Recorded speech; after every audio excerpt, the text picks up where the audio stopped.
Bonjour à tous et bienvenue dans cette nouvelle vidéo d'analyse on-chain sur la chaîne YouTube de Cryptost. J'espère que vous allez bien.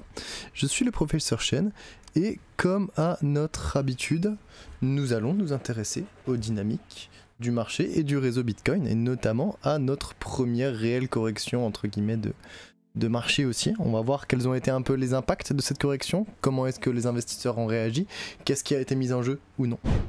Mais avant de commencer notre analyse, je vais vous présenter le nouveau partenaire du jour qui n'est autre que Glassnode. Glassnode, dont les données on-chain sont connues maintenant à travers le monde, le premier fournisseur de données on-chain pour tout ce qui est market insight, c'est-à-dire des informations de marché qui vous permettent de détruire la symétrie d'information et qui vous permettent aussi de prendre des décisions d'investissement bien plus éclairées. Alors Glassnode Studio, c'est quoi? Glassnode Studio, c'est d'abord une interface qui vous permet de retrouver beaucoup de choses, mais ils sont vraiment super connus pour la qualité et la diversité de leurs données, des données qui peuvent toucher à quasiment tous les secteurs pour Bitcoin, en tout cas, que ce soit sur ce qui se passe sur les exchanges, la distribution de l'offre, les marchés dérivés, il y a même des données sur les inscriptions qui sont très intéressantes à aller observer. On a beaucoup d'informations et Glassnode couvre évidemment aussi Bitcoin, mais Ethereum et certains stablecoins, bien que d'autres blockchains comme Litecoin et Polygon. Ils sont surtout connus pour leur outil Workbench qui vous permet d'avoir des métriques déjà préfabriquées pour avoir des signaux d'investissement et des investissements très solides. Par exemple ici on a les coûts de base de différentes cohortes on-chain et un signal qui nous permet de savoir quand le bottom de marché baissier est atteint. C'est d'ailleurs le même signal de modèle de transition bull bear que je vous avais présenté l'année dernière, même quasiment que je vous avais présenté au début du bottom de novembre 2022. Donc ce signal qui est toujours valide a posteriori, il a été construit grâce à l'outil Workbench de Glassnode qui vous permet d'agréger différentes métriques, de faire plein de calculs et de faire des jolis graphiques. Vous pouvez évidemment toujours retrouver la majorité des graphiques qui sont présentés dans les analyses de Glassnode directement via ce qu'on appelle les dashboards, donc les tableaux de bord. Des tableaux de bord qui regroupent différentes métriques et différents modes Workbench relatifs à certains secteurs, à certains aspects d'études qu'on peut avoir pour le marché ou le réseau Bitcoin, notamment l'activité on-chain. On a aussi plein d'informations sur les modèles de prix, comment naviguer entre les bottoms et les tops de marché. Encore une fois, des analyses au niveau des ordinals, des inscriptions, même du Lightning Network, de l'analyse aussi de ce qui peut se passer au niveau du mempool. Vous avez juste à aller chercher et vous trouverez énormément d'informations. Je vous recommande notamment la section mastering de MVRV ratio, donc qui est maîtriser le ratio MVRV en français, qui va vous donner énormément d'informations sur ce ratio très simple en première apparence, mais qui peut avoir des applications très poussées, très intéressantes, qui peuvent donner des excellents signaux quant à la tendance de marché, mais aussi quant au point d'entrée et au point de sortie potentiel que vous pouvez aller sélectionner pour vos investissements ou des investissements. Donc Glassnode Studio, Glassnode, un outil très sérieux, un outil fait pour les institutionnels mais aussi fait pour les particuliers, qui vous permet d'avoir des données à très forte teneur informationnelle avec des signaux de qualité. Bien sûr, Glassnode c'est aussi la newsletter, donc la newsletter que vous pouvez retrouver toutes les semaines, qui fait le point sur différentes dynamiques. Par exemple, il n'y a pas longtemps, on a eu une dynamique sur l'upgrade d'Ethereum, donc le Dencoin. On a aussi beaucoup de suivi du marché, avec notamment le marché du Bitcoin qui influence beaucoup les autres secteurs. Et vous pouvez d'ailleurs retrouver dans la section language et français toutes ces analyses traduites en français par mes soins au cours des semaines. Donc je vous invite vivement à aller regardez et allez lire ces analyses, elles sont disponibles de manière gratuite sans même avoir besoin de vous inscrire sur Glassnode. Et si jamais vous trouvez que Glassnode est un outil intéressant, je vous invite à aller vous inscrire chez eux avec un abonnement. On remercie le partenaire du jour. Parlons maintenant désormais de l'action prix sur Bitcoin. On a eu enfin, après une fulgurante hausse, notre correction tant attendue. Et elle s'est arrêtée au niveau des 60 000 $ et commence déjà à donner des signaux de retournement qui manquent encore. C'est pas qu'il manque de force, mais on n'a pas, disons qu'on a toujours pas refranchi le nouvel atterrissage de 73 000 $. Et donc pour l'instant. On a tous les signes d'une continuation de tendance, mais il faudra encore valider le fait qu'on refranchira ce nouvel ATH. Mais on a quand même eu une très très belle hausse tout au long de l'année, de la fin de l'année 2023 et début de l'année 2024. Donc je trouve ça légitime qu'on ait une sorte de correction qui était très attendue par beaucoup d'individus depuis un bon moment. Ça faisait longtemps qu'on faisait que monter et qu'on se disait bon, il va peut-être falloir commencer à respirer, peut-être falloir commencer à corriger et à limiter un peu l'effet de levier, notamment sur les marchés dérivés. Donc c'est fait en partie et c'est ce à quoi on va s'intéresser aujourd'hui. On va d'abord s'intéresser à l'offre en circulation. Donc, après un court moment où l'offre en circulation elle est passée en dessous des 100 000 bitcoins en perte, donc c'est très très peu, ça veut dire que la majorité, l'écrasante majorité des bitcoins qui circulent sur la chaîne sont en profit. Et bien la correction, elle nous a amené à un point où quasiment 2 millions, au niveau des 60 000 $, 2 millions de bitcoins étaient détenus en perte latente de manière temporaire. Je vous rappelle que l'offre en circulation aujourd'hui c'est 19,5 millions de bitcoins. Donc quand on a 2 millions de bitcoins qui sont en perte, ça veut dire qu'on a vraiment un très petit volume de bitcoin qui est encore détenu à perte et que la majorité de ce qu'il se passe sur le marché est détenu en profit. Donc ce chiffre de 2 millions, c'est un chiffre qu'on a pu observer durant d'autres corrections de bull market, notamment celle qu'on a connue en janvier 2021 où le prix de Bitcoin a corrigé des 40 000 $ vers les 30 000 $ environ.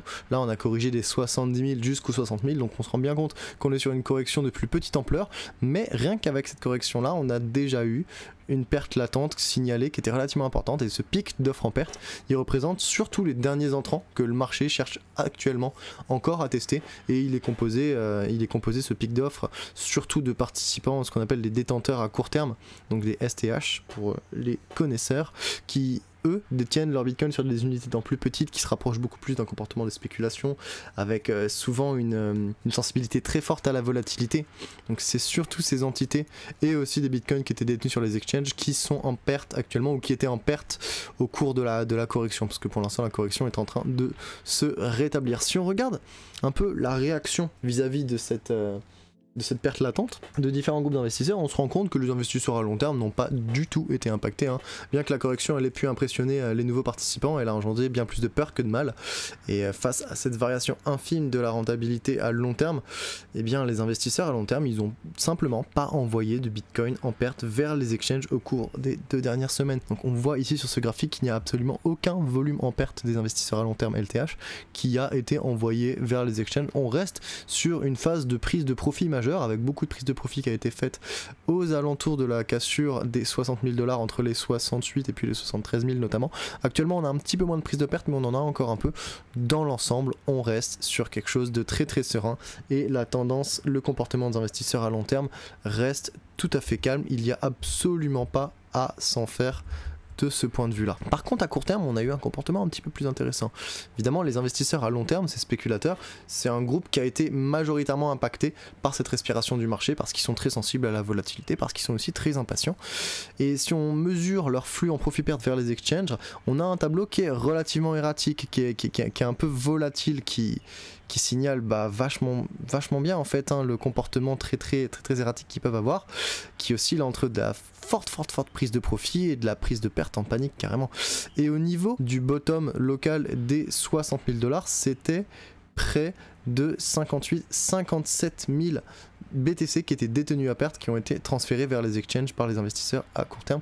Donc ça nous signale un désir de vente relativement similaire à ce qu'on a pu connaître durant la correction de janvier, et on voit bien qu'ici on a nettoyé une partie des investisseurs à court terme qui avaient acheté un peu trop haut, qui se sont fait non pas liquider sur un marché dérivé, mais qui ont simplement décidé par eux-mêmes de vendre leur bitcoin à perte, un peu comme ce qu'on avait pu connaître au niveau de la correction de janvier. Donc on reste sur des estimations tout à fait intéressante, on reste sur des estimations qui sont tout à fait même similaires à ce qu'on a pu voir par le passé.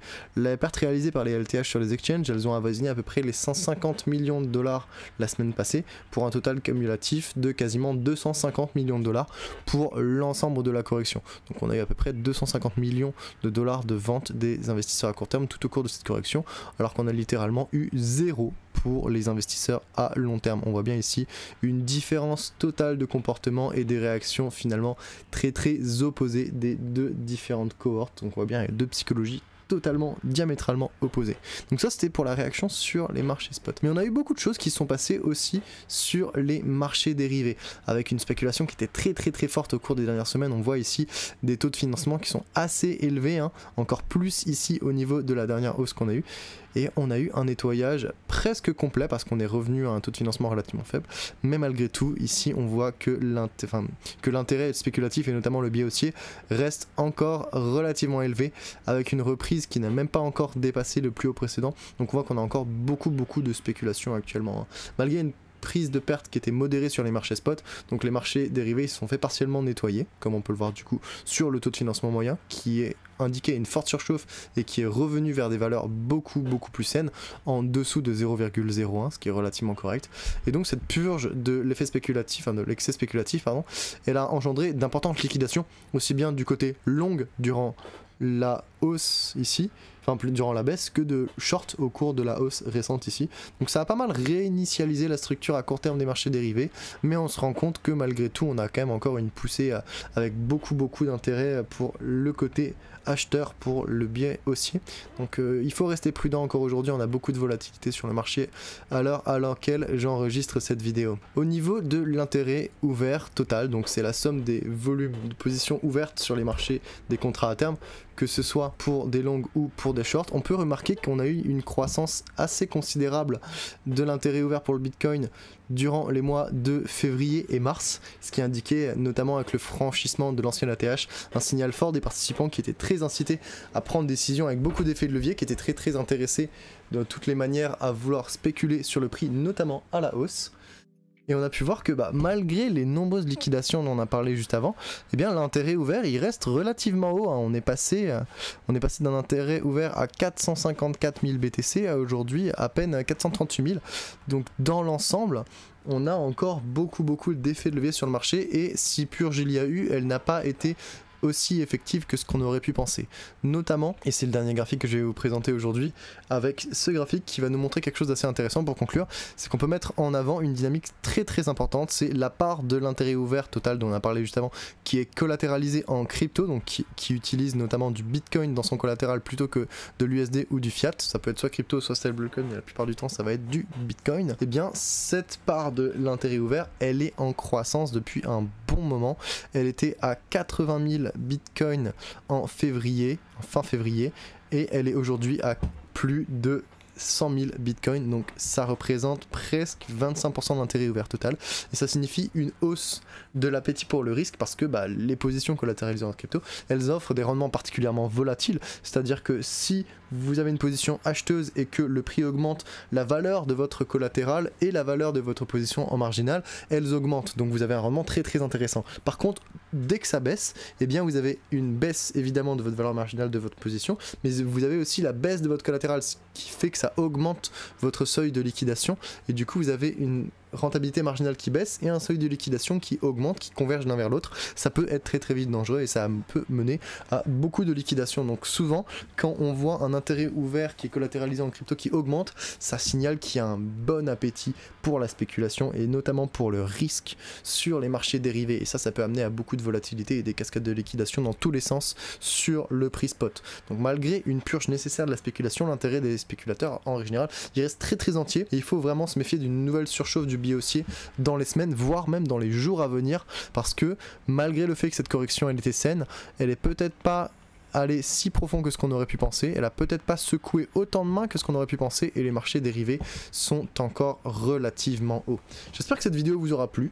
Comme d'habitude, vous pourrez retrouver un peu plus d'informations directement sur l'article disponible sur le site de Cryptost. Pour les tweetos, on a notre fameux thread Twitter qui est directement disponible ici. N'hésitez pas à le liker, le partager, ça fait toujours plaisir.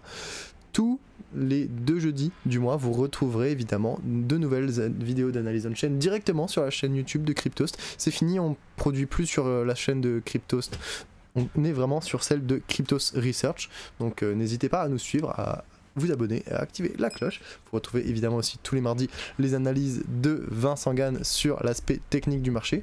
Et pour ceux d'entre vous qui voudraient aller plus loin, qui voudraient potentiellement rejoindre l'équipe de Cryptos Research, rejoindre les abonnés de Cryptos Research, cette fameuse communauté, pour avoir le plus d'enseignements et d'accompagnement possible et réussir votre bull market dans tous les sens du terme, que ce soit en termes de performance, de sécurité aussi, et en termes de sécurisation de votre capital, pour ne rien louper de l'actu de l'analyse fondamentale, de l'actu de l'analyse on-chain, pour de la mise en pratique avec des airdrops, avec du montage de nœuds, et pour tout l'accès à une librairie qu'on appelle maintenant la fameuse librairie d'Alexandrie, Crypto, eh bien je vous invite à nous rejoindre chez Cryptos Research. Vous aurez un petit code promo ici qui vous permet d'avoir moins 20% sur votre premier mois d'abonnement, histoire de tester notre produit et de voir si ça vous convient. Si ça vous convient pas, vous serez remboursé, mais j'ai de grandes chances de vous voir dans mes prochains abonnés, je l'espère du moins. Allez, c'était Prof Chen, je vous souhaite à tous une excellente journée et à bientôt. Ciao, bye.